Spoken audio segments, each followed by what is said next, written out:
ಮಣ್ಣಿಂದಲ್ಲ ಪುಡಿ ಮಾಡಿ tractor ತುಳಿತದ.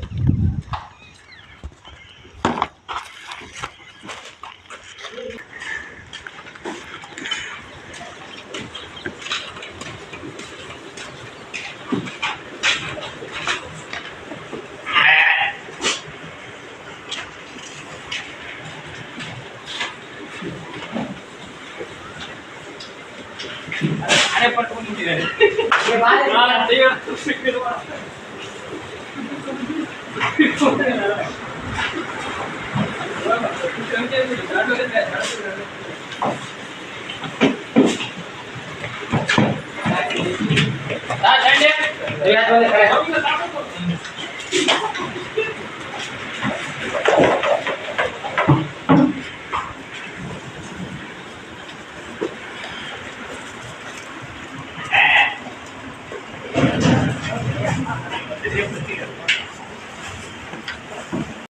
M farming channel ನ ಮತ್ತೊಂದು ವಿಡಿಯೋಗೆ ತಮ್ಗೆಲ್ಲರಿಗೂ ಸ್ವಾಗತ. ವೀಕ್ಷಕರೇ, ನಾವಿವತ್ತು ಮತ್ತೊಂದು ಟಗರು ಮರಿ ಸಾಕಾಣಿಕೆ ಮಾಡಿರ್ತಕ್ಕಂಥ ಒಂದು ಶೆಡ್ ಹತ್ರ ಬಂದಿದ್ವಿ. ಇಲ್ಲೇನ್ ನೋಡ್ತಾ ಇದ್ದೀರಾ, ಇವೇ ಟಗರು ಮರಿಗಳು. ಟೋಟಲ್ ಆಗಿ ಇವು ಒಂದು 40 ಟಗರು ಮರಿಗಳಿದೆ.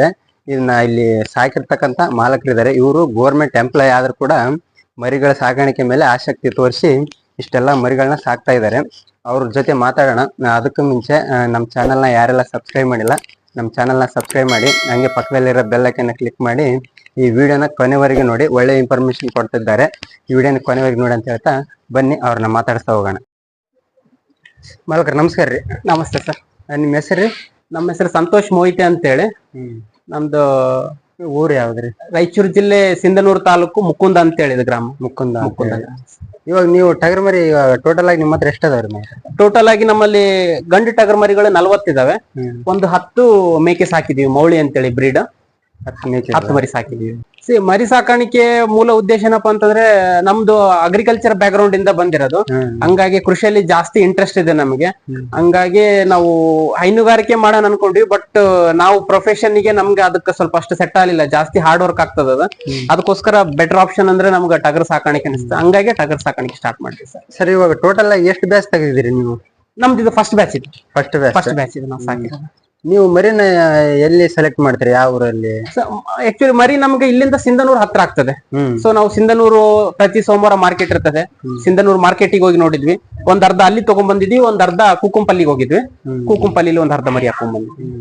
ಅಂದ್ರೆ ಸರ್, ಮರಿ ಸೆಲೆಕ್ಟ್ ಮಾಡ್ತಿರಲ್ಲ ಸಂತೆಯಲ್ಲಿ, ನೀವ್ ಅಂದ್ರ ಇವಾಗ ಬ್ಯಾಚ್ ಗಟ್ಲೆ ಸೆಲೆಕ್ಟ್ ಮಾಡ್ತೀರಾ ಏನು ಅದ್ರೊಳಗೆ ಆಯ್ಕೆ ಮಾಡ್ಕೊಂಡು ಒಂದೊಂದ್ ಮರಿ ಇವಾಗ ಬ್ಯಾಚ್ ಗಟ್ಲೆ ತಂದಿರ್ತಾರಲ್ಲ ಹೌದು, ಅದ್ರಲ್ಲಿ ಒಂದೊಂದು ಆಯ್ಕೆ ಮಾಡಿ ತಗೊಂತೀರಾ ಏನು ಬ್ಯಾಚ್ ಅಲ್ಲಿ ಅಷ್ಟು ಒಮ್ಮೆಗೆ ತಗೊಂತೀರಾ? ಇಲ್ಲ ಸರ್, ಈಗ ನಾವ್ ಹೆಂಗಂತಂದ್ರೆ ಫಸ್ಟ್ ಮಾರ್ಕೆಟಿಗೆ ಹೋದಾಗ ನೋಡ್ತೀವಿ, ಒಂದ್ ಬ್ಯಾಚ್ ಅಲ್ಲಿ ಕಂಪ್ಲೀಟ್ ಆಗಿ ಎಲ್ಲಾನು ಚೆನ್ನಾಗಿ ಅನಿಸ್ತಿದ್ವು. ಎಲ್ಲೋ ಒಂದ್ ಮರಿ ವೀಕ್ ಹಾಕಿರ್ತಾರೆ ಕಾಮನ್ ಮಿಡ್ಲ್, ಹಂಗಿತ್ತಂದ್ರೆ ತಗೊಂತೀವಿ. ಇಲ್ಲ ಮರಿ ಜಾಸ್ತಿ ಹೆಚ್ಚು ಕಮ್ಮಿ ಕಾಣಿಸಕತ್ತವಪ್ಪ ಅಂತಂದ್ರೆ ನಾವ್ ಒಂದ್ 500,000 ಜಾಸ್ತಿ ಆದ್ರೆ ಚಿಂತಿಲ್ಲ ಅಂತ ಮರಿನ ಆಯ್ಕೆ ಮಾಡ್ಕೊಂತೀವಿ. ನಮ್ಗೆ ಯಾವ್ಯಾವ ಬೇಕು ಒಳ್ಳೆ ಕ್ವಾಲಿಟಿ ಮರಿಗಳನ್ನ ಆಯ್ಕೆ ಮಾಡ್ಕೊಂಡು ನಮ್ದೇ ಒಂದ್ ಬ್ಯಾಚ್ ಮಾಡ್ಕೊಂತೀವಿ. ಇಲ್ಲ ಸಂಪೂರ್ಣ ಬ್ಯಾಚ್ ಚೆನ್ನಾಗಿ ಕಾಣಿಸ್ತಪ್ಪ ಅಂತ ಪೂರ್ತಿ ಲಾಟ ತಗೊಂತೀರಿ. ಅಂದ್ರೆ ಸರ್, ಅಲ್ಲಿ ಸಂತೆಗೊಳಗೆ ಹೋಗ್ತೀರಿ ಅಲ್ರಿ, ನೀವು ಹೋಗಿ ತಗೊಂತೀರಿ ಅಂದ್ರೆ ಏನ ಯಾರ ಸ್ವಲ್ಪ ಅನುಭವ ಇರೋರ್ನ ಕರ್ಕೊಂಡ್ ಹೋಗ್ತೀರಿ?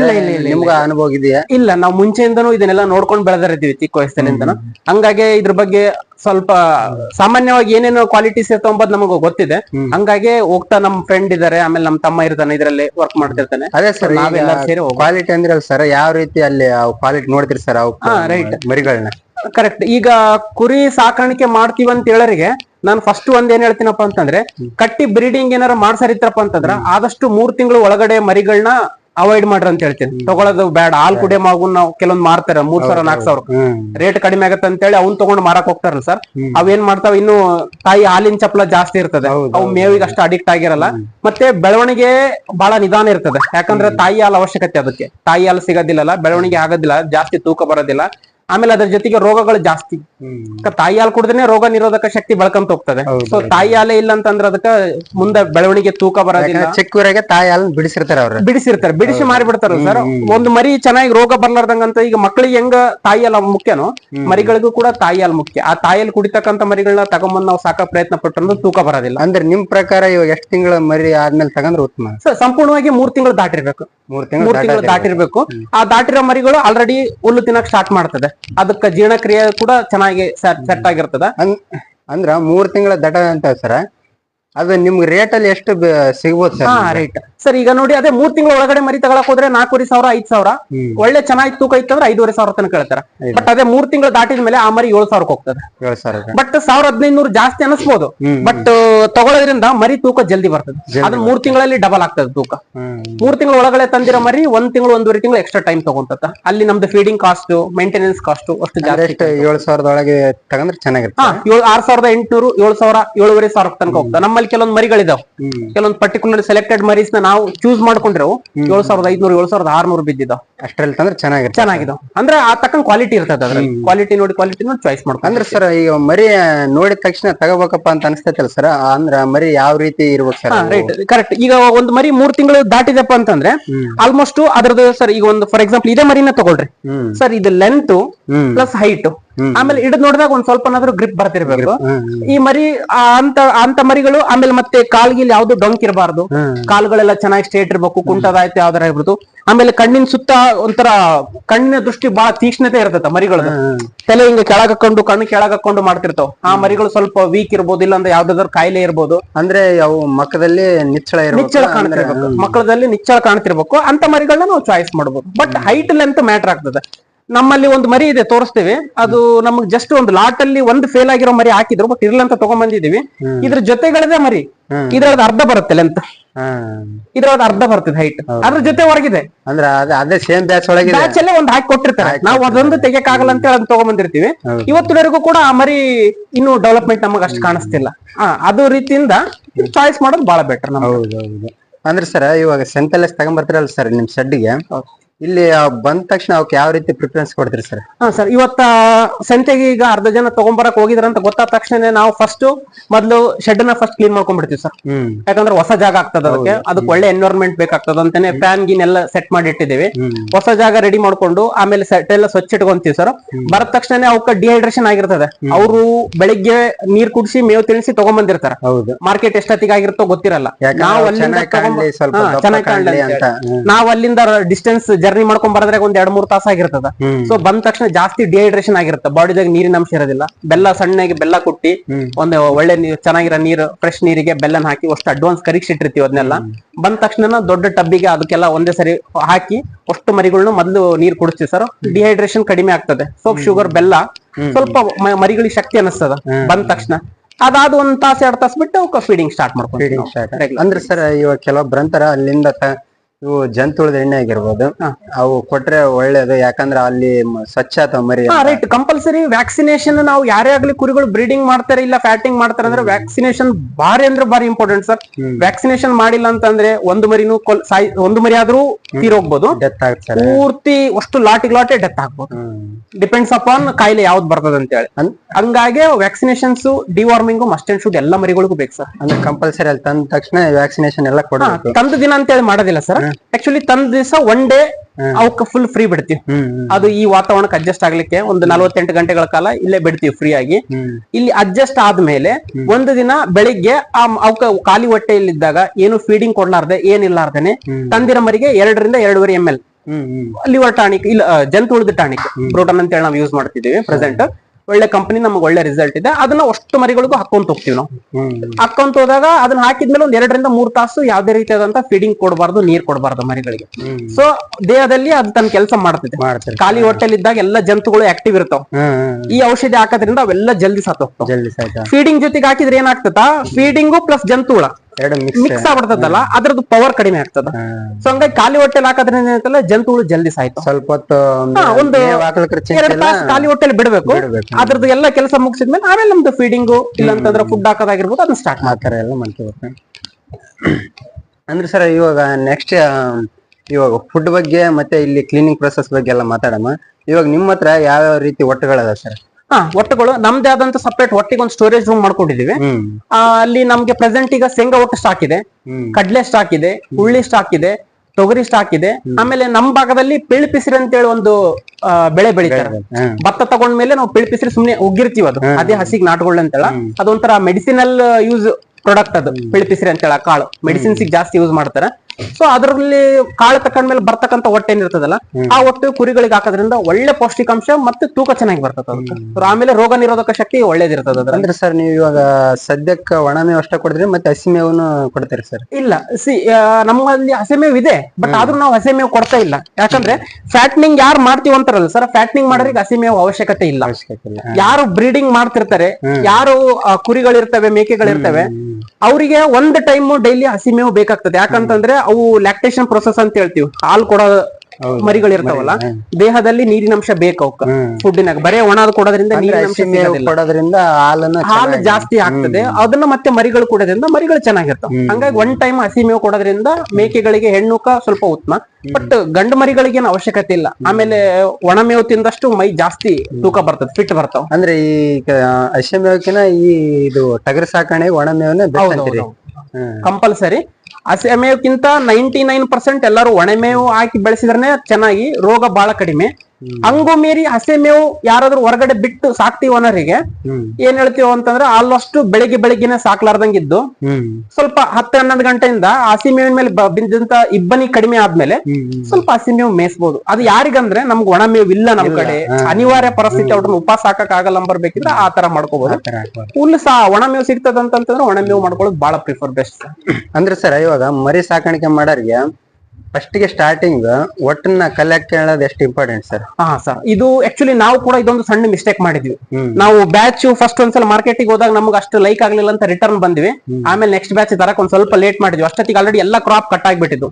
ಸೊ ಹಂಗಾಗಿ ನಾವು ಸ್ವಲ್ಪ ದೂರದಿಂದ ಒಣ ಮೇವೆಲ್ಲ ತರಿಸ್ಕೊಂಡ್ವಿ. ಸ್ವಲ್ಪ ನಮ್ಗೆ ಕಾಸ್ಟ್ ಎಕ್ಸ್ಪೆನ್ಸಿವ್ ಆಯ್ತು. ಬಟ್ ಆಮೇಲೆ ಮತ್ತೆ ನಮ್ ಲೋಕಲ್ ಅವೈಲೇಬಲ್ ಏನೇನಿದಾವ ಸ್ವಲ್ಪ ಎಲ್ಲ ಸರ್ಚ್ ಮಾಡಿ ಜನರ ಮಾಹಿತಿ ತಗೊಂಡು ಅವನ್ನೆಲ್ಲ ಕಲೆಕ್ಟ್ ಮಾಡ್ಕೊಂಡಾಗ ಸಿಕ್ತು ಸರ್. ಬಟ್ ಒಣ ಮೇವು ಇಲ್ಲ ಅಂತಂದ್ರೆ ಕುರಿ ಸಾಕಾಣಿಕೆ ಮಾಡೋದು ಕಷ್ಟ ಸರ್. ಒಣ ಮೇವು ಬೇಕೇ ಬೇಕು. ಒಣ ಮೇವು ಇಲ್ಲ ಅಂತಂದ್ರೆ ಅಸಾಧ್ಯನೇ. ಅಂದ್ರೆ ಇವಾಗ ಚೆನ್ನಾಗಿ ಸ್ಟಾಕ್ ಮಾಡಿ ಇಟ್ಕೊಂಡಿರ್ಬೇಕು, ಅಂದ್ರೆ ಮರಿತ ಅಂದ್ರೆ ಧೈರ್ಯ. ಹೌದು ಸರ್. ಈಗ ನಾವು ಈ ಮಂತ್ ಅಲ್ಲಿ ಮಾಡ್ತೀವಿ ಅಂತಂದ್ರೂ ಕೂಡ ನೆಕ್ಸ್ಟ್ ಮಂತ್ ಒಂದ್ 2 ತಿಂಗಳಿಗೆ ಆಗಸ್ಟ್ ನಾವು ಸ್ಟಾಕ್ ಇಟ್ಬಿಟ್ಟಿವಿ ಅಡ್ವಾನ್ಸ್, ಯಾವ್ದೇ ರೀತಿಯಾದಂತ ತೊಂದರೆ ಆಗ್ಬಾರ್ದು ಅಂತ ಹೇಳಿ. ಈಗ ನೆಕ್ಸ್ಟ್ ಸುಗ್ಗಿ ಬಿತ್ತಾರ, ಬಿತ್ತಿ ಅವ್ ಕ್ರಾಪ್ ಬರೋ ತನಕ ಕೂಡ ನಮ್ಗೆ ಎಷ್ಟು ಬೇಕು ಈ ಸೈಡ್ ಪ್ಲಸ್ ಈ ಸೈಡ್ ಅಷ್ಟು ಸ್ಟಾಕ್ ಇಟ್ಕೊಂಡ್ಬಿಟ್ಟಿದ್ವಿ.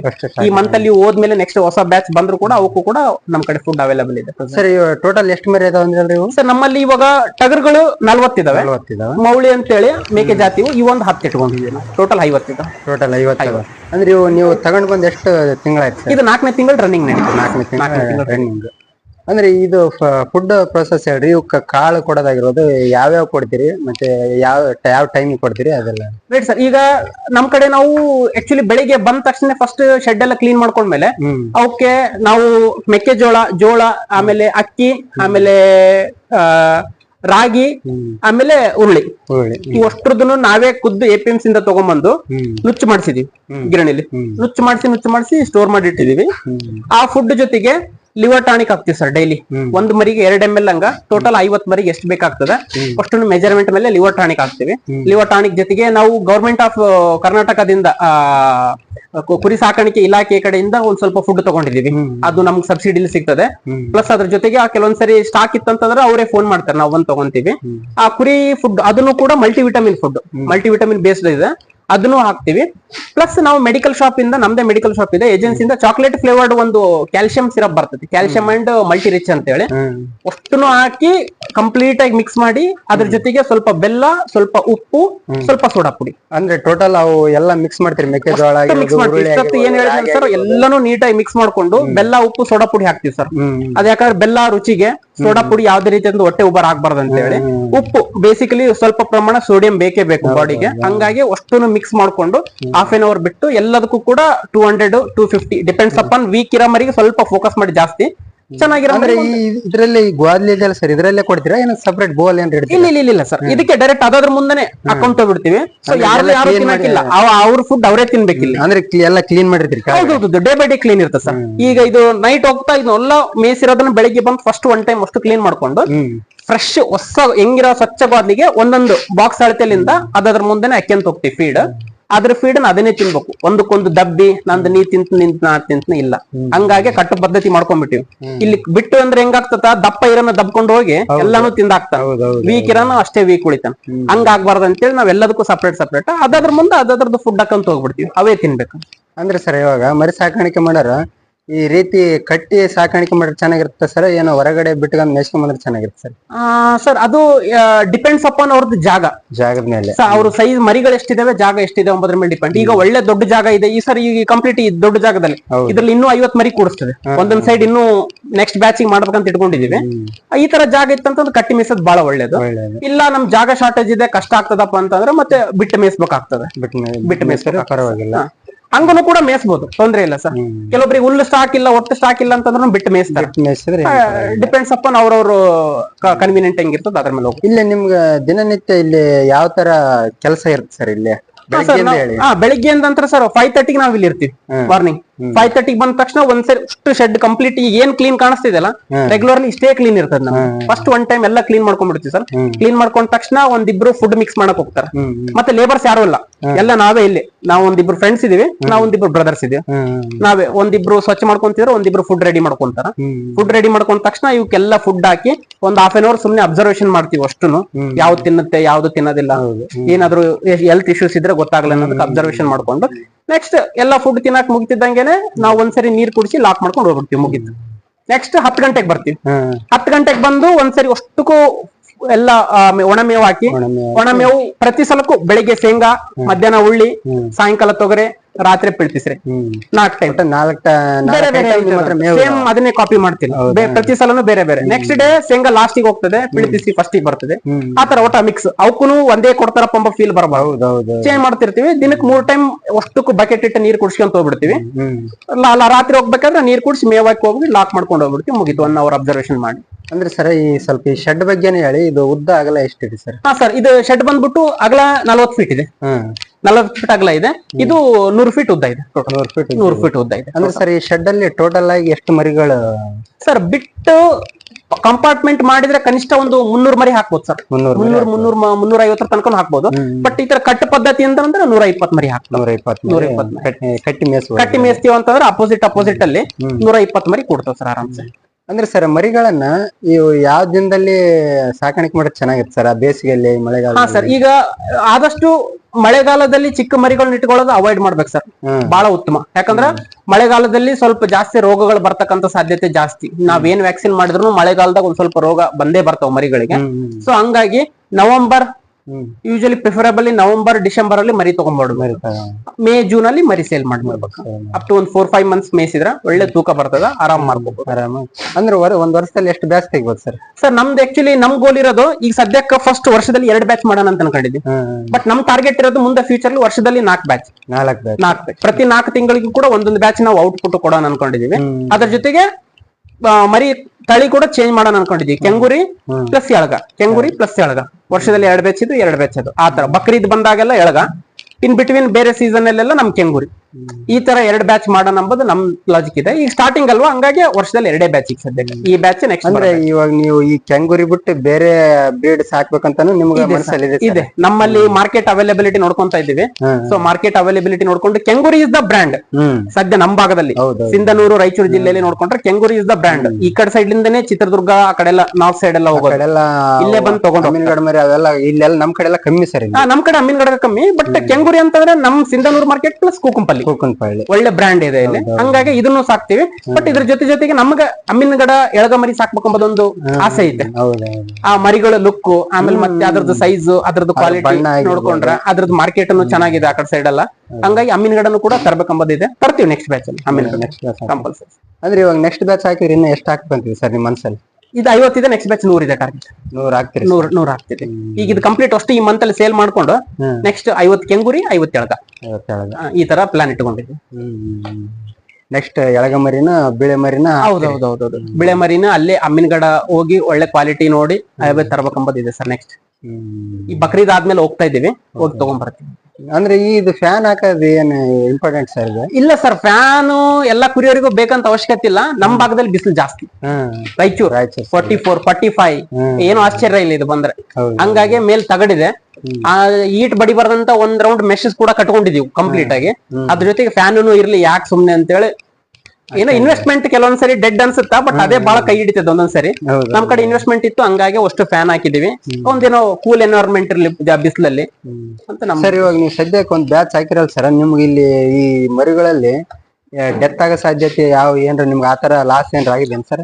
ಲಾಸ್ ಅಂತ ಇಲ್ಲ ಸರ್, ಬಟ್ ಪ್ರತಿಯೊಬ್ರು ಯಾರು ಫಾರ್ಮಿಂಗ್ ಮಾಡಿರ್ತಾರೆ, ಕುರಿ ಸಾಕಾಣಿಕೆ ಮಾಡಿರ್ತಾರಲ್ಲ, ಡೆತ್ ಆಗೇ ಆಗ್ತಾವ್. ಬಹಳಷ್ಟು ಜನ ಹೇಳ್ಕೊಂತಾರ, ಬಹಳಷ್ಟು ಜನ ಹೇಳ್ಕೊಳ್ಳೋದು. ಸರ್ ನಮ್ಮಲ್ಲಿ ಅಂತಂದ್ರೆ ಈ ಬ್ಯಾಚ್ ಅಲ್ಲಿ 2 ಮರಿ ಡೆತ್ ಆಗಿದಾವ್. ಟು ಬಿ ಹಾನೆಸ್ಟ್ಲಿ ಅಂತಂದ್ರೆ, ಒಂದು ಮರಿ ಸ್ವಲ್ಪ ಫುಡ್ ನಾವು ಜಾಸ್ತಿ ಹಾಕಿದ್ವಿ ಅವತ್ತು, ಫಸ್ಟ್ ಟೈಮ್ ಸ್ಟಾರ್ಟಿಂಗ್ ಗೊತ್ತಾಗ್ಲಿಲ್ಲ, ಜಾಸ್ತಿ ತಿಂದು ಬಿಡ್ತದ, ತಿಂದು ಲೂಸ್ ಮೋಷನ್ ಹಚ್ಚಿಗಂತು. ನಾನೇ ಖುದ್ದದಕ್ಕೆ ಬಾಟ್ಲಿ ಹಚ್ಚಿ ಇಂಜೆಕ್ಷನ್ ಹಾಕಿ ಏನ್ ಮಾಡಿದ್ರು ಕೂಡ 2 ಡೇಸ್ ರಿಕವರಿ ಮಾಡ್ಕೊಳಕ್ ಆಗ್ಲಿಲ್ಲ, ಡೆತ್ ಆಯ್ತು. ಸೆಕೆಂಡ್ ಮರಿ ಅಚಾನಕ್ ಆಗಿ ನಿಂತಲ್ಲೇ ಸತ್ತೋಯ್ತು, ಯಾಕಂತ ಗೊತ್ತಾಗ್ಲಿಲ್ಲ. ಸೊ ನಾವ್ ಅವಾಗ ಕಂಪ್ಲೀಟ್ ಪೋಸ್ಟ್ ಮಾರ್ಟಮ್ ಮಾಡ್ಕೊಂಡು ನೋಡ್ಕೊಂಡ್ವಿ ಏನಾಗಿತ್ತು, ಅದು ಯಾಕೆ ಡೆತ್ ಆಯ್ತು ಅಂತ ಹೇಳಿ. ಸೊ ನಮ್ಗೆ ಅವಾಗ ಗೊತ್ತಾಗಿದ್ದು ಡಮ್ಮಿ ಅಂತ ಹೇಳಿ ಒಂದು ರೋಗ ಬರ್ತದೆ ಸರ್. ನಮ್ ದೇಹದ ಲಂಗ್ಸ್ ಏನಿರ್ತದಲ್ಲ, ಅದೇ ತರ ಕೂಡ ಅದರಲ್ಲೂ ಶ್ವಾಸಕೋಶದಲ್ಲಿ ಒಂದು ಲೇಯರ್ ಫಾರ್ಮೇಶನ್ ಆಗ್ತದ, ಹಳದಿ ಕಲರ್. ಅದು ಆಕ್ಚುಲಿ ಇನ್ಫೆಕ್ಷನ್ ಆಗಿರೋದ್ರಿಂದ ಆ ರೋಗ ಬಂದು ಸತ್ತಿದೆ. ಅವೆರಡು ಬಿಟ್ರೆ ಮತ್ತೆ ನೆಕ್ಸ್ಟ್ ಯಾವ್ದು ಅವನು ಉಳಿಸ್ಕೊಳ್ಳಕ್ ಆಗಲಿಲ್ಲ. ಇಲ್ಲ, ಅವೆರಡು ಆಗ್ಲಿಲ್ಲ. ಒಂದಕ್ಕೆ ನಾವು ಎಫರ್ಟ್ ಹಾಕಿದ್ವಿ, ಇನ್ನೊಂದು ನಮಗ್ ಗೊತ್ತೇ ಆಗ್ಲಿಲ್ಲ. ಸುಮ್ ನಿಂತಲ್ಲೇ ಹಂಗ ಬಿತ್ತದ. ಸೊ ಹಂಗ ಕೆಲವೊಂದು ಹೋಗ್ತಿರ್ತದ, 1% 2% ಡೆತ್ ರೇಷಿಯೋ ಇರೋದೆ. ಡೆತ್ ಆದಾಗ ನಿಮ್ಗೆ ಲಾಸ್ ಆಗೋ ಸಾಧ್ಯತೆ ಇರ್ತಾನೆ ಸರ್? ಏನ್ ಇದ್ರೊಳಗೆ ಕವರ್ ಆಗುತ್ತೆ? ಇಲ್ಲ, ಕವರ್ ಆಗ್ತದೆ ಸರ್. ಕವರ್ ಆಗುತ್ತೆ. 1-2 ಸಾಯೋದ್ರಿಂದ ಏನ್ ಅಷ್ಟು ಡಿಫ್ರೆನ್ಸ್ ಬರೋದಿಲ್ಲ, ಕವರ್ ಆಗುತ್ತೆ. 30% 40% ಡೆತ್ ಆದವು ಅಂತಂದ್ರೆ ಆಬ್ವಿಯಸ್ಲಿ ನಾವು ಹಾಕಿರೋ ಬಂಡವಾಳಕ್ಕೂ ಲಾಸ್ ಕೊಡ್ತದೆ ನಮಗ್ ಒಂದೊಂದ್ಸರಿ. ಹಂಗಾಗಿ ನಾವು ಡೆತ್ ಆಗ್ಲಾರ್ದ ನೋಡ್ಕೋಬೇಕಂತಂದ್ರೆ ಅದ್ರ ಮೇಲೆ ಕಾಳಜಿ ಇರ್ಬೇಕು, ಅದ್ರ ಮೇಲೆ ಪ್ರೀತಿ ಜಾಸ್ತಿ ಇರ್ಬೇಕು ಸರ್. ಅದ್ರ ಮೇಲೆ ಆಸಕ್ತಿ ಇಟ್ಕೊಂಡು ಕೆಲಸ ಮಾಡಿದ್ವಪ್ಪ ಅಂತಂದ್ರೆ, ಈಗ ನಾವೆಲ್ಲ ಎಂಪ್ಲಾಯ್ಸ್ ಇದೀವಿ ಅಂದ್ರೂ ಕೂಡ ನಾವ್ ಇದನ್ನ ಆಳಿಟ್ರೆ ಅಷ್ಟು ಸರಿ ರಿಸಲ್ಟ್ ಬರೋದಿಲ್ಲ. ಪ್ರೊಫೆಷನಲ್ ಏನ್ ಉದ್ಯೋಗ ಮಾಡ್ತೀರಿ ಸರ್? ನಾವು ಆಕ್ಚುಲಿ ಆರೋಗ್ಯ ಇಲಾಖೆಯಲ್ಲಿ ವರ್ಕ್ ಮಾಡ್ತಾ ಇದ್ದೀನಿ. ನಾನು ಸರ್ಕಾರಿ ನೌಕರ ಕೂಡ.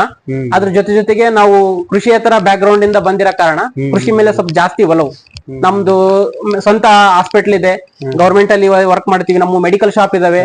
ಅವೆಲ್ಲ ಇದ್ರು ಕೂಡ ನಮ್ಮ ಆಸಕ್ತಿ ಇರೋದು ಕೃಷಿ ಮತ್ತೆ ಕೃಷಿಯಲ್ಲಿ ಏನಾದ್ರೂ ಒಂದು ಆ ಸಾಧನೆ ಬೇರೆ, ಅದ್ರ ಪ್ಯಾರಲಲ್ ಇನ್ನೊಂದು ಕೈಯಿಂದ ಈ ಸಾಧನೆ ಬೇರೆ, ಎರಡನ್ನೂ ತಗೊಂಡು ಹೋಗ್ಬೇಕಂಬುದು ನಮ್ಮ ಉದ್ದೇಶ. ಒಬ್ಬೊಬ್ರಿಗೆ ಒಂದೊಂದ್ರಲ್ಲಿ ಖುಷಿ. ಹಾ ಸರ್, ನಮ್ಗೆ ಇದರಲ್ಲಿ ಖುಷಿ. ನಾವು ಅದು ಮಾಡ್ತೀವಿ ಅಂದ್ರೂ ಪ್ರೊಫೆಷನಲಿ ನಾನು ಆರೋಗ್ಯ ಇಲಾಖೆ ವರ್ಕರ್, ಗವರ್ಮೆಂಟ್ ಎಂಪ್ಲಾಯ್. ಬಟ್ ಅದ್ರ ಜೊತೆಗೆ ಇದು ನಮ್ಮ ಪ್ಯಾಷನ್ ತರ.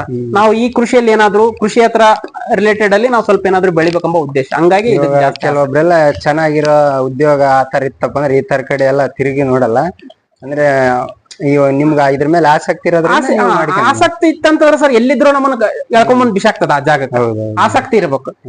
ಈಗಿನ ಪ್ರೆಸೆಂಟ್ ನೋಡ್ಕೊಂಡ್ರೆ ಯುವಕರಲ್ಲಿ ಆ ಆಸಕ್ತಿ ಕಾಣಿಸ್ತಾ ಇಲ್ಲ. ಎಲ್ಲರೂ ಬೆಂಗಳೂರು ಹೋಗ್ತಿದಾರೆ ಸರ್. ಬೆಂಗಳೂರು ಲೈಫ್ ಅಲ್ಲಿ ಏನೂ ಇಲ್ಲ.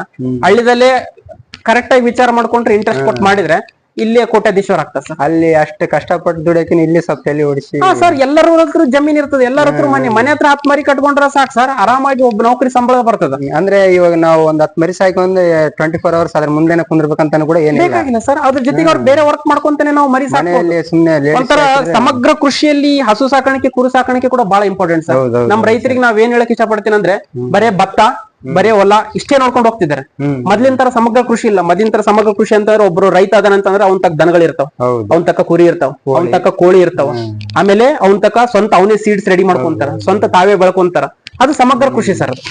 ಈಗಿನವ್ರದ್ದು ಹಂಗಿಲ್ಲ. ಪ್ರತಿಯೊಂದು ಕೊಂಡ್ಕೋಬೇಕು, ಬೆಳೆ ಅಷ್ಟೇ ಮಾಡ್ಬೇಕು. ನಮ್ಗೆ ಬೆಳೆ ಬಿಟ್ಟು ಬೇರೆ ಏನು ಬೇಡ ಅಂತಾರೆ. ಅದ್ರ ಜೊತೆ ದನಗಳು ತೆಗ್ತಾ ಇದ್ದಾರೆ, ಎತ್ತುಗಳು ತೆಗಿತಾ ಇದ್ದಾರೆ, ಕುರಿಗಳು ತೆಗಿತಾ ಇದ್ದಾರೆ, ಕೋಳಿಗಳು ತೆಗಿತಾ ಇದ್ದಾರೆ. ಈಗ ಅದು ಸಮಗ್ರ ಕೃಷಿ ಆಗೋದಿಲ್ಲ ಅದು.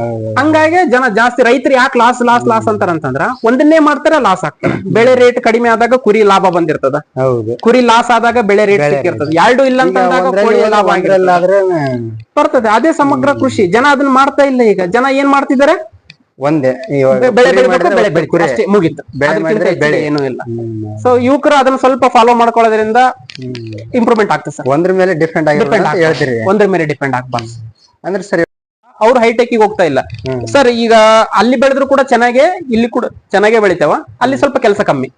ಹೈಟೆಕ್ ಶೆಡ್ ಅಲ್ಲಿ ಇಕ್ಕೆ ಅದ್ರ ಗಂಜಲ ಎಲ್ಲ ಕೆಳಗಡೆ ಹೋಗ್ಬಿಡ್ತದ, ಮರಿ ಸ್ವಚ್ಛ ಇರ್ತಾವ. ಆಮೇಲೆ ಕೆಲಸನೂ ಕಡಿಮೆ, ದಿನ ಕಸ ಹೊಡಿಬೇಕು, ಎಲ್ಲ ಸ್ವಚ್ಛ ಮಾಡ್ಕೋಬೇಕು. ನಮ್ದು ಡೈಲಿ 1 ತಾಸು 1.5 ತಾಸು ಬರೀ ಇದೇ ಆಗ್ತದೆ ಸ್ವಚ್ಛ. ನಮ್ಗೆ ಮಾರ್ನಿಂಗ್ 5:30 ಸ್ಟಾರ್ಟ್ ಮಾಡಿದ್ರೆ 7 o'clock ತನಕ ಇದೇ ಆಗ್ತದ ನಮ್ಗೆ. ಆ ಕೆಲಸ ಅವ್ರಿಗೆ ಅಲ್ಲಿ ಕಮ್ಮಿ ಆಗ್ತದ, ವರ್ಕ್ ಈಸಿ ಆಗ್ತದ. ಆಮೇಲೆ ಕೆಳಗಡೆ ಬೀಳ್ತದ, ಒಂದ್ ಕಡೆ ಚೆನ್ನಾಗಿ ಕಲೆಕ್ಟ್ ಆಗಿರ್ತದೆ ಎಲ್ಲ ಗೊಬ್ಬರ. ಬಟ್ ಇಲ್ಲಿ ನೆಲದಾಗ ಮಾಡಿದ್ರೆ ಅಂತ ಕೆಲಸ ಸ್ವಲ್ಪ ಜಾಸ್ತಿ, ನಾವು ಮೈ ಬಗ್ಸ್ ದುಡ್ದಂಗ ಆಗ್ತದ. ಆಮೇಲೆ ಅದ್ರ ಜೊತೆಗೆ ಮರಿ ನೆಲದಲ್ಲಿ ಇದ್ರು ಕೂಡ ಚೆನ್ನಾಗಿ ಬೆಳಿತಾವೆ. ಅದ್ ಕಂಪೇರ್ ಮಾಡಿದ್ರೆ ನೆಲದಲ್ಲಿ ಇದ್ರೆ ಚೆನ್ನಾಗಿ ಬೆಳಿತಾವ ಮರಿ. ಅಂದ್ರೆ ಯಾಕಂದ್ರೆ ಇಲ್ಲಿ ಫ್ರೀ ಆಗಿರ್ತಾವಲ್ಲ, ಅಲ್ಲಿ ಅದು ಕಾಲ್ ಸಿಗಕ್ ಯೂಶಲಿ ಕಾಲ್ ಕೆಲವೊಂದು ಸಿಗಕ್ಕೆ ಅಂತ ಕೆಲವೊಂದಕ್ಕಿಲ್ಲ. ಈಗೆಲ್ಲ ಅವರು ಮ್ಯಾಟ್ ಗಳನ್ನೆಲ್ಲ ಚೆನ್ನಾಗಿ ಮಾಡ್ತಿದ್ದಾರೆ ಕಾಲ್ ಸಿಗಕ್ಕೆ ಕೇಳಾರ್ದಂಗ. ಬಟ್ ಆದ್ರೂ ಕೂಡ ನೆಲದಲ್ಲಿ ಬೆಳೆದು ಒಂಥರ ನೈಸರ್ಗಿಕವಾದಂತ ಪದ್ಧತಿ, ಚೆನ್ನಾಗಿ ಬೆಳಿತೇವೆ ಸರ್ ಅದ್ರಲ್ಲಿ ಕೂಡ. ಈ ತಳಿ ನೋಡ್ರಿ ಸರ್, ಇದು ನಮ್ ಕಡೆ ಮೌಳಿ ಅಂತ ಕರಿತೀವಿ. ಆಕ್ಚುಲಿ ಈ ಮೌಳಿ ಸರ್ ಇದು ಅಡಲ್ಟ್ ಸ್ಟೇಜಿಗೆ ಹೋದಾಗ 100-120 ಕೆಜಿ ತನಕ ಹೋಗ್ತದೆ. ಇದು ಒಳ್ಳೆ ಹೈಟ್, ಈ ಹೈಟಿಗೆ ಬರ್ತಾನ, ಹೆಡ್ ಈ ಹೈಟಿಗೆ ಬರ್ತದ, ಈ ಟೈಪಿಂಗ್ ಒಂದು ಅಪ್ ಲೆವೆಲ್ ಶೇಪ್ ನಾಗ ಬರ್ತಾನ. ಸೊ ಆಮೇಲೆ ಒಳ್ಳೆ ರೇಟ್ ಕೂಡ ಸಿಗ್ತದೆ ಇದು ನಮ್ಗೆ. ನಿಮ್ಮ ಹತ್ರ ಟೋಟಲ್ ಈ ತಳಿ ಎಷ್ಟಿದೆ ಸರ್? 2-3 ಗಂಡು ಇದಾವೆ, ಒಂದು 4 ಹೆಣ್ಣು ಇದಾವೆ. ಒಂದೆರಡು ಗಂಡು ಮಾರ್ತೀವಿ ಇವನ್ನ, ಒಳ್ಳೆ ರೇಟಿಗೆ ಬಂದ್ರೆ ಕೊಡೋಣ ಅನ್ಕೊಂತೀವಿ, ಚೆನ್ನಾಗಿ ಮೇಯಿಸ್ತಿದ್ವಿ. ಅಂದ್ರೆ ಸರಿ, ನೀವು ಚಿಕ್ಕ ತರ ಕಾರಣ ನೀವು ಸಣ್ಣ ತಗೊಂಡ್ ಸರ್ ಇವೆಲ್ಲ ಒಳ್ಳೆ ಜಾಸ್ತಿ ರೇಟಿಗೆ ಹೋಗೋ ಸರ್. ನಾಳೆ ದೊಡ್ಡ ಡೈರೆಕ್ಟ್ ಕ್ರಾಸಿಂಗ್ ತಗೊಂಬರ್ತೀವಿ ಅಂತಂದ್ರೆ ಕಾಸ್ಟ್ ಆಫ್ ಇದು ಜಾಸ್ತಿ ಆಗ್ತದೆ ನಮ್ಗೆ. 25,000-30,000 ಕೊಡ್ತಾರ ಬದ್ಲಿ 7,000-8,000 ಕೊಟ್ಟು ತಗೊಂಡ್ಬಂದಿವಪ್ಪ ಅಂತಂದ್ರೆ ನಮಗೆ ನಾಳೆ ಒಂದು 6 ತಿಂಗಳ ಮೇಯಿಸಿ ಬ್ರೀಡಿಂಗ್ ರೆಡಿ ಆಗ್ತದೆ. ಇವಾಗ ಸದ್ಯಕ್ಕೆ ಸರ್ ನೀವು ಯಾವ ವ್ಯಾಕ್ಸಿನ್ ಅದಾವಲ್ಲ ಅವನ್ನ ಸ್ವಲ್ಪ ತೋರಿಸ್ತೀರಾ ಸರ್? ಹಾ sir, vaccines actually vaccines stock ಇಡೋದಿಲ್ಲ ಸರ್. ನಾವು ವ್ಯಾಕ್ಸಿನ್ಸ್ ಅಷ್ಟು ಹಾಕಿದೀವಿ, ಬಟ್ ಈ ಪ್ರೆಸೆಂಟ್ ನಮ್ಮ ಮೆಡಿಸಿನ್ಸ್ ಇದಾವೆ, ಮೆಡಿಸಿನ್ಸ್ ತೋರಿಸ್ತೀವಿ. ಆಮೇಲೆ ವ್ಯಾಕ್ಸಿನೇಷನ್ ಬಗ್ಗೆ ಏನಾದ್ರು ಮಾಹಿತಿ ಬೇಕಂತಂದ್ರೆ ವ್ಯಾಕ್ಸಿನೇಷನ್ ಬಗ್ಗೆ ಕೂಡ ಕೊಡ್ತೀವಿ ಸರ್. ಪ್ರೆಸೆಂಟ್ ನಾವು ಇವಾಗ ಪ್ರತಿದಿನ ಫುಡ್ ಅಲ್ಲಿ ಕೊಡ್ತಿರೋದು ಲಿವರ್ ಟಾನಿಕ್ ಬ್ರೂಟಾನ್ ಅಂತ ಹೇಳಿ. ಬ್ರೂಟಾನ್ ಪ್ರೆಸೆಂಟ್ ನಾವು ಇದು ಯಾವ್ದೇ ರೀತಿ ಮತ್ತೆ ಪ್ರಮೋಷನ್ಸ್ ಅಲ್ಲ, ಬಟ್ ನಮಗೆ ಒಳ್ಳೆ ರಿಸಲ್ಟ್ ಸಿಕ್ಕಿದೆ. ಅಂದ್ರೆ ನಿಮ್ಗೆ ಒಳ್ಳೆ ನಮ್ಗೆ ಏನ್ ರಿಸಲ್ಟ್ ಇದೆ, ಮರಿ ಒಳ್ಳೇದಾದ್ರೆ ನಮ್ಗೆ ಮರಿ ಒಳ್ಳೇದು, ನಾವು ಏನ್ ರಿಸಲ್ಟ್ ಇದೆಯಲ್ಲ ಅದನ್ನೇ ತೋರಿಸ್ತಾ ಇರೋದು. ಪ್ರೆಸೆಂಟ್ಲಿ ಈಗ ಲಿವರ್ ಟಾನಿಕ್ ಬ್ರೂಟಾನ್ ಅಂತ ಬರ್ತದೆ. 5 ಲೀಟರ್ ಸರ್? 5 ಲೀಟರ್ದು 5 ಲೀಟರ್ ಕ್ಯಾನ್ ಎಷ್ಟು ಬರುತ್ತೆ ಸರ್? 2,000 ಚಿಲ್ಲರೆ ಬೀಳ್ತದೆ ಸರ್. ಇದು 5 ಲೀಟರ್ದು ಪ್ರತಿಯೊಂದು ಮರಿಗೂ 2 ml ಲೆಕ್ಕದಲ್ಲಿ ನಾವು ಹಾಕೊಂಡು ಹೋಗ್ತೀವಿ. ಅದ್ರ ಜೊತೆಗೆ ಇವು ನಮ್ಮ ಬೇಸಿಕ್ ಮೆಡಿಸಿನ್ಸ್ ಒಂದ್ ಸ್ವಲ್ಪ ಟಾನಿಕ್ ಒಳಗೆ ಇದು ಅಷ್ಟೇ ಅಂದ್ರೆ ಮತ್ತೆ ಬೇರೆ ಇಲ್ಲ, ಬೇರೆ ಬ್ರಾಂಡ್ ಇದೆ ಸರ್. ಲೀವ್ 52 ಅಂತಿದೆ, ಹಿಮಾಲಯದ ಸರ್. ನೀವ್ ಹಾಕದ ಲಿವರ್ ಟಾನಿಕ್ ಅಂದ್ರೆ ಇದು ಒಂದೇ ಸರ್. ಇದು ಒಂದೇ ರೆಗ್ಯುಲರ್ ಆಗಿ ಲಿವರ್ ಟಾನಿಕ್ ಇದನ್ನ ಒಂದು ಹಾಕೊಂತ ಹೋಗ್ತಿದ್ವಿ. ಆಮೇಲೆ ಕೆಲವೊಂದು ಇಂಜೆಕ್ಷನ್ ಇಟ್ಟಿದ್ವಿ. ಇದು ಮೆಲಾಕ್ಸಿಕಮ್ ಅಂತ ಹೇಳಿ, ಇದು ನಮ್ ಶೆಡ್ ಅಲ್ಲಿ ಬೇಸಿಕಲಿ ಮೆಡಿಸಿನ್ ಬೇಕಾಗ್ತದೆ. ಇದೊಂಥರ ಜ್ವರ ಪ್ಲಸ್ ಅದಕ್ಕೆ ಏನಾದ್ರು ನೋವಿತ್ತಪ್ಪ ಅಂತಂದ್ರೆ ಅದನ್ನೆಲ್ಲ ಕಡಿಮೆ ಮಾಡೋದಕ್ಕೆ. ಆಮೇಲೆ ನಮ್ಮಲ್ಲಿ ಬೆಲಾಮಿಲ್ ಅಂತ ಹೇಳಿ ಯೂಸ್ ಮಾಡ್ತೀವಿ, ಬಿ ಕಾಂಪ್ಲೆಕ್ಸ್ ಕಂಟೆಂಟ್ ಇರ್ತದೆ. ಇದು ಏನಪ್ಪಾ ಅಂತಂದ್ರೆ ಮರಿಗಳಿಗೆ ಕೆಲವೊಂದ್ಸರಿ ನಿಶಕ್ತಿ ಆಗ್ತದೆ, ಡಿಹೈಡ್ರೇಷನ್ ಆದಾಗೆಲ್ಲ ಸ್ವಲ್ಪ ಸುಸ್ತ ಅನಿಸಿದಾಗ. ಇದು ಚಿಕ್ಕ ಮರಿಗಳಿಗೆ 2-2.5 ml, ಅಡಲ್ಟ್ ಮರಿ 1 ವರ್ಷದ 2-4 ಮರಿಗಳಿಗೆ 5 ml ಹಾಕೋದ್ರಿಂದ ಸ್ವಲ್ಪ ಎನರ್ಜಿ ಕೊಟ್ಟಂಗ ಆಗ್ತದೆ. ಅದು ಎಕ್ಸ್ಟ್ರಾ ಸಪ್ಲಿಮೆಂಟ್ ಇರ್ತಾರ. ಅಂದ್ರೆ ಚಿಕ್ಕ ಮರಿಗೆ 2 ml ಕೊಟ್ಟು 2 ml 5 ml ಕೊಟ್ಟರೆ ಏನಾಗೋದಿಲ್ಲ, ಇಂಜೆಕ್ಷನ್ ಕೊಡ್ಬೋದು ಸರ್. ಆದ್ರಿಂದ ಅವು ಸ್ವಲ್ಪ ಎನರ್ಜಿ ಚೆನ್ನಾಗ್ ಆಗ್ತಾವ, ಮತ್ತೆ ಉಣಕ್ ಸ್ಟಾರ್ಟ್ ಆಗ್ತಾವ. ಇದು ನಾವು ಯೂಸ್ ಮಾಡ್ತಿದ್ದು ಸಿಪ್ರಾಕ್ಸ್ಟಿಜೆಡ್ ಅಂತ ಹೇಳಿ, ಸಿಪ್ರೋಫ್ಲಾಕ್ಸಿನ್, ಓಫ್ಲಾಕ್ಸಿನ್ ಸರ್. ಇದು ನಮಗ್ ಬೇದಿ ಮರಿಗಳು ಉಚ್ಕೊಂತಾವ ಸರ್ ಜಾಸ್ತಿ. ಸ್ವಲ್ಪ ಫೀಡಿಂಗ್ ಹೆಚ್ಚು ಕಮ್ಮಿ ಆಯ್ತು, ಇಲ್ಲ ಓವರ್ ಫೀಡ್ ಆಯ್ತಪ್ಪ ಅಂತಂದ್ರೆ ಮರಿಗಳು ಉಚ್ಕೊಳ್ಳೋ ಸಾಧ್ಯತೆ ಜಾಸ್ತಿ. ಆ ಟೈಮ್ ನಲ್ಲಿ 2.5 3 ml ಮರಿಗಳಿಗೆ, ದೊಡ್ಡಕ್ಕ 5-5.5 6 ml ತನಕ ಕೂಡ ಹಾಕೋಬಹುದು. ಬೆಳಿಗ್ಗೆ ಒಂದ್ಸಲ, ಸಾಯಂಕಾಲ ಒಂದ್ ಟೈಮ್, 2 days ಹಾಕಿದ್ರೆ ಉಚ್ಕೊಳ್ಳೋದು ಕಡಿಮೆ ಆಗ್ಬಿಡುತ್ತೆ ಬೇದಿ ಇಮಿಡಿಯೇಟ್. ಇದು ಅಲ್ಬೆಂಡಿಜೋಲ್ ಸರ್. ಅಲ್ಬೆಂಡಿಜೋಲ್ ಜಂತುಹುಳಕ್ ಹಾಕ್ತಿವಿ ನಾವು. ಅದೇ ನಿಮ್ಗೆ ಹೇಳಿದ್ರಲ್ಲ ಸ್ಟಾರ್ಟಿಂಗ್, ಮರಿ ತಂದು ಒಂದು 2 days ಆದ್ಮೇಲೆ ಡಿವಾರ್ಮಿಂಗ್ ಮಾಡ್ತೀವಿ ಅಂತ ಹೇಳಿ. ಸೊ ಇದರಲ್ಲಿ ಅಲ್ಬೆಂಡಿಜೋಲ್ ನಾವು. ಆಮೇಲೆ ಇನ್ನೊಂದು ಏನ್ ಹೇಳ್ತೀವಿ ಅಂದ್ರೆ ಸರ್, ಡಿವಾರ್ಮಿಂಗ್ ಮಾಡೋರು ಆಲ್ಮೋಸ್ಟ್ ಎಲ್ಲರೂ ಬಹಳಷ್ಟು ಜನದ ಕಡೆ ನಾವು ಹೋಗಿದ್ವಿ, ನೋಡಿದ್ವಲ್ಲ ಸರ್, ಅಲ್ಬೆಂಡಿಜೋಲ್ ನೇ ರೆಗ್ಯುಲರ್ ಆಗಿ ಯೂಸ್ ಮಾಡ್ಕೊಂತ ಹೋಗ್ತಾರ. ಸೊ ನಮ್ಮಲ್ಲಿ ಜಂತುಹುಳುಗಳು ಒಂದು 3-4 ತರದ ಬೇರೆ ಬೇರೆ ತಳದಿತ್ತ. ಅಲ್ಬೆಂಡಿಜೋಲ್ ಅಂತಂದ್ರೆ ring warm, tape warm, round warm, hook warm ಅಂತ ಹೇಳಿ 4-5 ತರದ ವರ್ಮ್ಸ್ ಇರ್ತಾವ ಪಶುಗಳಲ್ಲಿ, ಆಮೇಲೆ ಕುರಿಗಳಲ್ಲೆಲ್ಲ. ಅಲ್ಬೆಂಡಿಜೋಲ್ ಕೆಲವೊಂದಕ್ಕೆ ಮಾತ್ರ ವರ್ಕ್ ಮಾಡುತ್ತೆ, ಎಲ್ಲದಕ್ಕೂ ವರ್ಕ್ ಮಾಡೋದಿಲ್ಲ. ಸೊ ನಾವು ಪ್ರತಿ ಸಲನು 4-4 ತಿಂಗಳಿಗೊಮ್ಮೆ ಇದನ್ನೇ ಹಾಕ್ಯಂತ ಹೋಗ್ತೀವಿ ಅಂತಂದ್ರ ಸಾಯ್ತಿರ್ತಾವ, ಬೆಳೆ ಬೆಳಿತಿರ್ತಾವ. ಇದಕ್ಕ ಟೇಪ್ ವಾರ್ಮ್ ಹೋಗೋದಿಲ್ಲ ಸರ್ ಇದು. ಸೊ ಈಗ ಟೇಪ್ ವಾರ್ಮ್ ಇದ್ದಾಗ ಮರಿಗೆ ಅಲ್ಬೆಂಡಿಜೋಲ್ ಹಾಕ್ತಿವಿ ಸರ್, ನಮ್ ಮರಿ ಬೆಳೆಯವಲ್ತು, ನಮ್ ಮರಿ ತೂಕ ಬರವಲ್ತು ಅಂತಾರ. ರೌಂಡ್ ವಾರ್ಮ್, ರಿಂಗ್ ವಾರ್ಮ್ ಸತ್ತೋಗ್ತಾವ, ಟೇಪ್ ವಾರ್ಮಿಗೆ ಏನ್ ಮಾಡ್ತೀರಾ? ಹಂಗಾಗಿ ನಾವು ಅಲ್ಬೆಂಡಿಜೋಲ್ ಜೊತೆಗೆ ಆಮೇಲೆ ಐವಿರ್ಮೆಕ್ಟಿನ್ ಬರ್ತದೆ, ಟಿನೋಡಿಜಲ್ ಬರ್ತದೆ, ಫಿನೋಡಿಜಲ್ ಬರ್ತದೆ. ಈ ತರ ಬೇರೆ ಬೇರೆ ರೀತಿಯಾದಂತ ಡಿವಾರ್ಮಿಂಗ್ ಬರ್ತಾವ. ಪ್ರತಿ 4 ತಿಂಗಳಿಗೆ ಒಂದೊಂದು ಚೇಂಜ್ ಮಾಡ್ಕೊಂತ ಹೋಗ್ಬೇಕು. ಒಂದ್ಸರಿ ಅಲ್ಬೆಂಡಿಜೋಲ್ ಹಾಕ್ಬೇಕು, ನೆಕ್ಸ್ಟ್ 4 ತಿಂಗಳಾದ್ಮೇಲೆ ಐವಿರ್ಮೆಕ್ಟಿನ್ ಡಿವಾರ್ಮಿಂಗ್ ಮಾಡ್ಬೇಕು, ನೆಕ್ಸ್ಟ್ 4 ತಿಂಗಳಾದ್ಮೇಲೆ ಫಿನೋಡಿಜಲ್ ಡಿವಾರ್ಮಿಂಗ್ ಮಾಡ್ಬೇಕು. ಈ ತರ ಮಾಡ್ಕೊಂತ ಹೋಗೋದ್ರಿಂದ ಮರಿಗಳ ತೂಕ ಕೂಡ ಜಾಸ್ತಿ ಹೋಗುತ್ತೆ. ಮೇನ್ ಮರಿ ಗ್ರೋತ್ ಬರಕ ಅದೇ ಲಿವರ್ ಟಾನಿಕ್. ಲಿವರ್ ಟಾನಿಕ್ ಚೆನ್ನಾಗಿ ಹೊಟ್ಟೆ ತಿಂದಿರೋ ಆಹಾರನ ಚೆನ್ನಾಗಿ ಅರಗಿಸ್ಕೊಂಡು ಅದರಿಂದ ಫ್ಯಾಟ್ ಪ್ರೊಡ್ಯೂಸ್ ಆಗ್ತದೆ, ಬೇಗ ಮೇಯ್ಬೇಕಂತ ಅನಿಸ್ತದೆ. ಅದು ಕೂಡ ವೇಸ್ಟೇಜ್ ಜಾಸ್ತಿ ಕಡಿಮೆ ಆಗ್ತದ, ಮೈ ಪಿಂಡ ಬರ್ತದೆ, ತೂಕ ಬರ್ತದೆ ಸರ್ ಲಿವರ್ ಟಾನಿಕ್ ಅಂತ. ಹಂಗಾಗಿ ಅದು ಬೇಸಿಕ್ ಬೇಕೇ ಬೇಕು ಸರ್ ಲಿವರ್ ಟಾನಿಕ್. ಸರ್ ಇವಾಗ ವ್ಯಾಕ್ಸಿನೇಷನ್ ಯಾವ್ಯಾವ ಕೊಡ್ತೀರಿ ರೆಗ್ಯುಲರ್ ಆಗಿ ಮರಿಗಳಿಗೆ? ಹಾ ರೈಟ್ ಸರ್. ಈಗ ಕುರಿ ಸಾಕಾಣಿಕೆ ಮಾಡೋರು ಪ್ರತಿಯೊಬ್ರು ನಾವು ಇದ್ರ ಇಷ್ಟತ್ತು ಏನು ಪ್ರತಿಯೊಂದು ಒಣ ಹುಲ್ಲಾಗಿರ್ಬೋದು, ಇದೆಲ್ಲ ಸಿರಪ್ಗಳು ಇವೆಲ್ಲ ಹೇಳಿದ್ವಲ್ಲ ಸರ್, ಇವೆಲ್ಲದಕ್ಕಿಂತ ಅತಿ ಮುಖ್ಯವಾಗಿ ಏನಪ್ಪಾ ಅಂತಂದ್ರೆ ವ್ಯಾಕ್ಸಿನೇಷನ್ ಸರ್. ವ್ಯಾಕ್ಸಿನೇಷನ್ ಇಲ್ಲಪ್ಪ ಅಂತಂದ್ರ ಮರಿಗಳು ಮಾರ್ಟಾಲಿಟಿ ರೇಟ್, ಡೆತ್ ರೇಟ್ ಜಾಸ್ತಿ ಆಗ್ತದೆ, ಸಾವಿನ ಸಂಖ್ಯೆ ಜಾಸ್ತಿ ಆಗೋ ಸಾಧ್ಯತೆ ಇರ್ತದ. ಹಂಗಾಗಿ ನಾವು ವ್ಯಾಕ್ಸಿನೇಷನ್ ಟಗರ್ ಸಾಕಾರ ಆಯ್ತು, ಕುರಿ ಸಾಕಾರ ಆಯ್ತು, ಯಾರೇ ಆಗ್ಲಿ ಫಸ್ಟ್ ಆ ವ್ಯಾಕ್ಸಿನ್ ಇಂಪಾರ್ಟೆಂಟ್, ಈ ವ್ಯಾಕ್ಸಿನ್ ಇಂಪಾರ್ಟೆಂಟ್ ಹೇಳ್ತಾರ. ಬಟ್ ನಮ್ಗೆ ಗೊತ್ತಿರೋ ನಮ್ಮ ಅನುಭವ, ನಾವು ಓದಿರೋ ಮಟ್ಟಿಗೆ ತಿಳ್ಕೊಂಡಿರೋ ಮಟ್ಟಿಗೆ ಅಂತ ಅಂದ್ರೆ PPR ವ್ಯಾಕ್ಸಿನ್ ಅಂತ ಹೇಳ್ತೀವಿ, ಪೆಸ್ಟಿಸೈಡಿಸ್ ಪೆಸ್ಟಿಸ್ ರುಮಿಟಸ್ ಅಂತ ಹೇಳೋದು PPR ವ್ಯಾಕ್ಸಿನ್. ಈ ವ್ಯಾಕ್ಸಿನ್ ಎಷ್ಟು ಮುಖ್ಯ ಅಂದ್ರೆ ಸರ್, ಇದು ಒಂದ್ ಮರಿಗೆ ಸ್ಟಾರ್ಟ್ ಆಯ್ತಪ್ಪ ಅಂದ್ರೆ ಬ್ಯಾಚ್ ಮುಗಿಸಾಗ್ತದ. ಅಷ್ಟರ ಮಟ್ಟಿಗೆ ಇನ್ಫೆಕ್ಷನ್ಸ್ ಜಾಸ್ತಿ ಸ್ಪ್ರೆಡ್ ಆಗ್ತದ ಸರ್. ಆ ಮರಿದ ಲಕ್ಷಣ ಏನಿರ್ತದಪ್ಪ ಅಂದ್ರೆ ಸರ್, ಯಾವಾಗ್ಲೂ ಆ ಮರಿ ಮೂಗಿನ ಸುತ್ತ ಸಣ್ಣ ಸಣ್ಣ ಗುಳ್ಳೆಗಳಾಗ್ತದ, ಮೂಗೆಲ್ಲ ಸೋರ್ತಿರ್ತದೆ ಯಾವಾಗ್ಲೂ. ಅದ್ರ ಜೊತೆಗೆ ಉಚ್ಗಳಕ್ ಸ್ಟಾರ್ಟ್ ಆಗ್ತದ, ತೀವ್ರ ಜ್ವರ ಇರ್ತದ, ಯಾವಾಗ್ಲೂ ತಲೆ ಬಾಗ್ಸ್ಕೊಂಡ್ ಮಕ್ಕಂಬಿಡ್ತದ, ತಲೆ ಬಾಗ್ಸ್ಕೊಂಡ್ ನಿಂದಿರ್ತದ. ಸೊ ಆ ಲಕ್ಷಣ ಏನೈತಪ್ಪ ಅಂತಂದ್ರೆ ಮೇ ಬಿ ಅದು ವ್ಯಾಕ್ಸಿನೇಷನ್ ಆಗಿಲ್ಲ ಅಂತಂದ್ರೆ ಇವೆಲ್ಲ ಸಾಧ್ಯತೆ ಇರ್ತದ. ಹಂಗಾಗಿ ತಂದ ತಕ್ಷಣನೇ ಫಸ್ಟ್ ಒಂದು ಡೋಸ್ ಸರ್ ವ್ಯಾಕ್ಸಿನ್, ಅದು 25ರದು 50ರದು 100ರದು ವ್ಯಾಕ್ಸಿನ್ ಸೆಟ್ ಬರ್ತದ. ಅದನ್ನ ಪ್ರತಿಯೊಂದಕ್ಕೂ 2 ml. ಅಂದ್ರೆ ಸರ್ ನೀವು ಇವಾಗ ಎಷ್ಟು ದಿನಕ್ಕೊಮ್ಮೆ ವ್ಯಾಕ್ಸಿನೇಷನ್ ಮಾಡ್ತೀರಿ? ಒಂದೇ ಸಲ ಮಾಡ್ತೀರಿ ಮರಿ ತಂದ, ಏನು ತಿಂಗಳ? ಇಲ್ಲ ವ್ಯಾಕ್ಸಿನೇಷನ್ ಡಿವಾರ್ಮಿಂಗ್ ಇವೆಲ್ಲ 4 ತಿಂಗಳಿಗೆ ಇರುತ್ತೆ ಸರ್. ಬಟ್ ಈ vaccinations first dose second dose ಅಂತ ಬರ್ತದೆ. ಒಂದು ಡೋಸ್ ಮಾಡಿದ ನೆಕ್ಸ್ಟ್ 21 ದಿನಕ್ಕೆ 2ನೇ ಡೋಸ್ ಮಾಡ್ತೀವಿ. ಅದಾದ್ಮೇಲೆ ಆಸ್ ಪರ್ ಗವರ್ಮೆಂಟ್ ಪ್ರಕಾರ PPR 4 ವರ್ಷ ತನಕ ಬೇಕಾಗಲ್ಲ ಮರಿಗೆ, ಒಂದ್ಸರಿ ಮಾಡಿದ್ರೆ ಆಸ್ ಪರ್ ಗವರ್ಮೆಂಟ್. ಬಟ್ ಕೆಲವೊಬ್ರು 1 ವರ್ಷಕ್ಕೂ ಕೂಡ ರಿಪೀಟ್ ಮಾಡ್ಕೊಂತ ಹೋಗ್ತಿದ್ದಾರೆ, ಅವ್ರವ್ರ ರೂಢಿ ಮೇಲೆ ಹೋಗ್ತದೆ. But as per government protocol ಏನಿದೆ, ಫಸ್ಟ್ ಡೋಸ್ 21 ಡೇಸ್ ಆದ್ಮೇಲೆ ನೆಕ್ಸ್ಟ್ ಡೋಸ್, ಅದಾದ್ಮೇಲೆ 4 ವರ್ಷ ತನಕನು ಅವಶ್ಯಕತೆ ಇಲ್ಲ ಅಂತಾನೆ ಹೇಳ್ತದೆ PPR. ಅದನ್ನ ಬಿಟ್ರೆ ನೆಕ್ಸ್ಟ್ ET ಮಾಡ್ತಾರೆ, ಎಂಟ್ರೋಟಾಕ್ಸಿಕ್. ಅಂದ್ರೆ ತಿಂದಿರ ಅಂಶ ಜಾಸ್ತಿ ಹೊರಗಡೆ ಮೇಸರಿಗೆ ಇದು ಯೂಸ್ ಆಗ್ತದೆ ಸರ್. ಹೊರಗಡೆ ಆಳು ಮೂಳು ಎಲ್ಲಾ ಮೇಯ್ತಿರ್ತದ, ಯಾವ್ದು ಒಳ್ಳೇದು ಯಾವ್ದು ಕೆಟ್ಟದ್ದು ಮೇಯ್ತಿರ್ತಲ್ಲ, ಒಂದೊಂದು ಹುಳುಗಳೆಲ್ಲ ಹೋಗ್ತಾವ. ಅದನ್ನ ಟಾಕ್ಸಿಕೆಮಿ ಅಂತೀವಿ ನಾವು. ಟಾಕ್ಸಿಕ್ ಅಂಶ ಬಾಡಿದಾಗ ಜಾಸ್ತಿ ಆತಪ್ಪ ಅಂದ್ರೂ ಕೂಡ ಡೆತ್ ಆಗೋ ಸಾಧ್ಯತೆ ಜಾಸ್ತಿ ಇರ್ತದೆ. ಸೊ ಅದಕ್ಕೆ ನಾವು ET ವ್ಯಾಕ್ಸಿನ್ ಮಾಡೋದ್ರಿಂದ ಎಂಟ್ರೋಟಾಕ್ಸಿಕ್, ಆ ಟಾಕ್ಸಿಕ್ ಅಂಶನ ಬಾಡಿದಲ್ಲಿ ಕಮ್ಮಿ ಮಾಡ್ತದ ಆ ವ್ಯಾಕ್ಸಿನ್. ಅದು ವರ್ಕ್ ಆಗ್ತಿರ್ತದೆ. ಅದು ET, ಅದನ್ನು ಕೂಡ ಒಂದ್ಸರಿ ಮಾಡಿದ್ರಪ್ಪ ಅಂತಂದ್ರೆ 1 ವರ್ಷ ತನಕ ಬೇಕಾಗೋದಿಲ್ಲ. 1 ವರ್ಷದಿಂದ ಮತ್ತೆ ರಿಪೀಟ್ ಮಾಡಬಹುದು. ಅದು ಕೂಡ ಫಸ್ಟ್ ಡೋಸ್ ಮತ್ತೆ ನೆಕ್ಸ್ಟ್ 21 ಡೇಸ್ ಆದ್ಮೇಲೆ ಸೆಕೆಂಡ್ ಡೋಸ್ ಒಂದ್ಸರಿ ಮಾಡ್ಕೊಂಡು ಸಾಕಾಗ್ತದೆ. ಅದಾದ್ಮೇಲೆ ನೆಕ್ಸ್ಟ್ HS ಅಂತ ಇರ್ತದ. HS haemorrhagic septicaemia. ಏನಾದ್ರು ಜಾಸ್ತಿ ಫೀವರ್ ಜಾಸ್ತಿ ಆಗಕತ್ತು, ಇಲ್ಲಾಂತಂದ್ರೆ ವಾತಾವರಣದಲ್ಲಿ ಏರುಪೇರ್ ಆಯ್ತು, ಮಳೆಗಾಲ ಸ್ಟಾರ್ಟ್ ಆಯ್ತು ಅಂತಂದಾಗ ಆ ಹೆಮರಾಜಿಕ್ ಸೆಪ್ಟಿಸೆಮಿಯಾ ಸುಮ್ಮನೆ ನಿಂತಿಂತೆಲ್ಲ ಬಿದ್ದೋಗ್ಬಿಡ್ತಾವ ಮರಿಗಳು, ಯಾಕಂತ ಗೊತ್ತಾಗಲ್ಲ. ಒಳಗಡೆ ಸೆಪ್ಟಿಕ್ ಶಾಕ್ ಅಂತ ಹೇಳ್ತೀವಿ ನಾವು. ಆ ತರ ಆಗ್ಬಾರ್ದಪ್ಪ ಅಂತಂದ್ರೆ HS ವ್ಯಾಕ್ಸಿನ್ ಮಾಡ್ಕೋಬೇಕು. ಇವು ಬೇಸಿಕ್. ಇವೆಲ್ಲಾ ವ್ಯಾಕ್ಸಿನ್ಗಳನ್ನು ಆದಷ್ಟು ಮಳೆಗಾಲ ಬರೋದ್ರಾಗ ಮಾಡ್ಕೊಂಡ್ರೆ ಬಹಳ ಉತ್ತಮ ಸರ್. ಮಳೆಗಾಲ ಜುಲೈ ಸ್ಟಾರ್ಟ್ ಆಗ್ತದ ಅನ್ನಷ್ಟೊಳಗೆ ಮಾರ್ಚ್ ಏಪ್ರಿಲ್ ಮೇ 3 ತಿಂಗಳು PPR ET HS ಇವನ್ ಮಾಡ್ಕೊಳ್ಳೋದ್ರಿಂದ ಬಹಳ ಬೆಸ್ಟ್. ಅಂದ್ರೆ ಮಳೆಗಾಲದಾಗ ಸಾವಿನ ಸಂಖ್ಯೆ ಕಮ್ಮಿ, ಅಂದ್ರೆ ಯಾವ್ದೇ ತೊಂದರೆ ಆಗೋದಿಲ್ಲ. ಇಲ್ಲ ಇವ್ ವ್ಯಾಕ್ಸಿನ್ಸ್ ಆಗಿಲ್ಲಪ್ಪ ಅಂತಂದ್ರೆ ಮಳೆಗಾಲದಾಗ ಮತ್ತೆ ಸ್ವಲ್ಪ ಪ್ರಮಾಣದಲ್ಲಿ ನೋಡಬಹುದು ಸಾವಿನ ಸಂಖ್ಯೆ. ಹಂಗಾಗಿ ಅದನ್ನ ಲಾಸ್ ಮಾಡ್ಕೋಬಾರ್ದಪ್ಪ ಅಂತಂದ್ರೆ ಈ ವ್ಯಾಕ್ಸಿನ್ಸ್ ಮಾಡ್ಕೊಳ್ಳೋದ್ರಿಂದ ಸ್ವಲ್ಪ ಪ್ರಿಕಾಷನ್ಸ್ ತಗೊಂಡಂಗ ಆಗ್ತದ, ಮರಿಗಳು ಸಾಯೋದು ಕೂಡ ಕಡಿಮೆ ಆಗ್ತದೆ. ಲಾಸ್ಟ್ ಸರ್, ಇವಾಗ ಮರಿಗಳ ಸಾಕಾಣಿಕೆ ಮಾಡಿ ನಮ್ಗೆ ಲಾಸ್ ಆಗೈತೆ ಅನ್ನೋರಿಗೆ ಏನ್ ಹೇಳ್ತೀರಿ? ಸರ್ ಒಳ್ಳೆ ಪ್ರಶ್ನೆ ಸರ್. ಸರ್ ನನ್ಗೆ ಗೊತ್ತಿರೋ ಮಟ್ಟಿಗೆ, ನಾನ್ ನೋಡಿರೋ ಮಟ್ಟಿಗೆ, ನಾನು ಕೇಳಿರೋ ಮಟ್ಟಿಗೆ ಈ ಕುರಿಗಳಲ್ಲಿ ಲಾಸ್ ಇಲ್ಲ. ಲಾಸ್ ಇತ್ತಪ್ಪ ಅಂತಂದ್ರೆ ಇಷ್ಟು ಜನ ಕುರುಬರು 1000 ಕುರಿ ಕಟ್ಕೊಂಡು ಅಡವಿಯಲ್ಲೆಲ್ಲ ಬದುಕಿ ಆಗಂಗಿಲ್ಲ. ಯಾರು ಲಾಸ್ ಅಂತಾರಂತಂದ್ರೆ ಯಾರು ಸ್ಟಾರ್ಟಿಂಗ್ ಇಂಟ್ರೆಸ್ಟ್ ತೋರಿಸಿ 3 ತಿಂಗಳಾದ್ಮೇಲೆ ಆ ಇಂಟ್ರೆಸ್ಟ್ ಕಳ್ಕೊಂಡು ಬೇಕಾಬಿಟ್ಟಿ ನೋಡ್ಕೊಂತ ಹೋಗೋದು ಲಾಸ್ ಆಗ್ತದ. ಯಾರು ಕಾಳಜಿ ಕಮ್ಮಿ ಆಗ್ತದ, ಅದ್ರ ಮೇಲೆ ಯಾರಿಗೆ ಹವ್ಯಾಸ ಇಲ್ಲ, ಪ್ರೀತಿ ಇಲ್ಲ, ಇದು ಕಡಿಮೆ ಆಗ್ತದ. ಕೆಲವೊಬ್ಬರಿಗೆ ಹಣಕಾಸಿನ ಅಡ್ಜಸ್ಟ್ಮೆಂಟ್ ಮಾಡ್ಕೊಳಕ್ ಆಗ್ಲಾರ್ದರಿಗೆ ಲಾಸ್ ಆಗ್ತದ.